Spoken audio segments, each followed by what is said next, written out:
Вітаю, з вами Ольга Старасціна. На Белсаці першае сёння выданне навінаў. У транспарце і ў крамах здымаюцца абвесткі пра абавязковы масачны рэжым. Адмянілі бягучыя радкі і аўдыапаведамленні, якія нагадвалі пра небяспеку распаўсюду каронавіруснай інфекцыі ў грамадскіх месцах.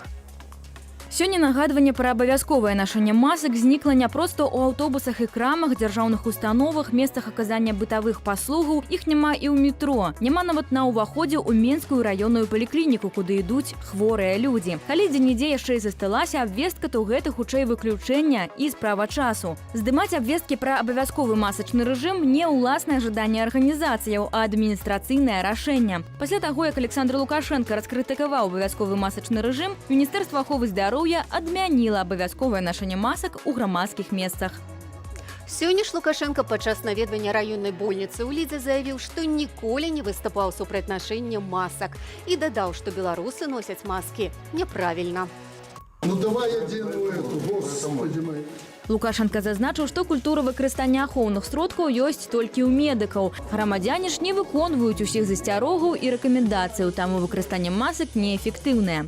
Я быў бы рады, каб людзі, якія ў зоне рызыкі, ахова здароўя, сацыяльная, гандаль, бытавое, транспарт, культура, спорт і гэтак далей, таксама ў памяшканнях надзявалі маскі. Але маска – гэта іхная справа. Вось тут мы тым больш не мусім настойваць. Трэба людзі надзенуць.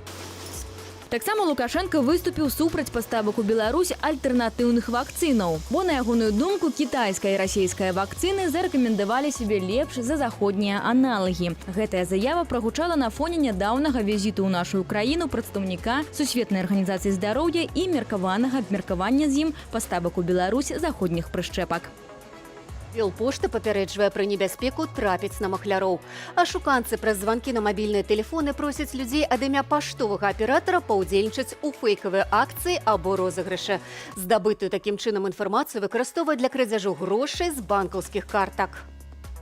Махляры тэлефануюць людзям з просьбай адказаць на некалькі пытанняў і адправіць варыянты адказу на прапанаваныя нумары або перайсці па спасылцы. Калі гэта зрабіць, ашуканцы атрымліваюць доступ да тэлефона чалавека, могуць заблакаваць яго ці даведацца патрэбную ім, у тым ліку і фінансавую інфармацыю. Акрамя тэлефоннага пачасціліся выпадкі і кібермахлярства. Махляры ствараюць фальшывыя сайты Белпошты і падманам выкрадаюць грошы з банкаўскіх картаў. Пры гэтым сайты вельмі нагадваюць сапраўдны партал. Белпошта ж мае толькі адно зарэгістраванае даменнае імя – belpost.by.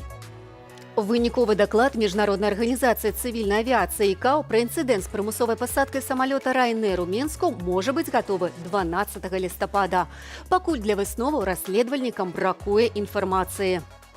Учора ў штаб-кватэры арганізацыі прэзентавалі прамежкавую справаздачу, але ніякага аналізу і высноваў у ёй зроблена не было. Першапачаткова Міжнародная арганізацыя грамадзянскай авіяцыі збіралася завяршыць расследаванне менскага інцыдэнту яшчэ ў верасні, але справа зацягнулася. Самалёт кампаніі Ryanair, які накіроўваўся з Афінаў у Вільню, здзейсніў змушаную пасадку ў Менску 23 траўня. Пасля пасадкі сілавікі затрымалі былога, галоўнага рэдактара тэлеграм-каналу «Нехта» Рамана Пратасевіча і ягоную сяброўку Софію Сапегу. Пасля гэтага еўразвяз афіцыйна забараніў усім беларускім авіаперавозчыкам выкарыстоўваць сваю паветраную прастору.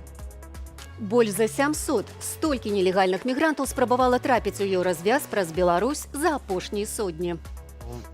Блогер-мігрант, які на TikTok мае больш за 80 тысяч падпісчыкаў, паказвае не толькі, як паліць вогнішча ў лесе, але і як абыходзіцца з калючым дротам на мяжы. За мінулыя сотні польскія памежнікі зафіксавалі 582 спробы незаконнага перасячэння мяжы з боку Беларусі. У Літву мясцовыя памежнікі не пусцілі 120 нелегальных мігрантаў. Большасць з іх імкнецца трапіць у Нямецчыну. Колькасць выяўленых парушальнікаў на нямецка-польскай мяжы па-ранейшаму высокая. Кожны дзень яна, вядома, мяняецца, але тренд апошніх месяцаў на значны рост колькасці нелегальных пераходаў яшчэ не спынены.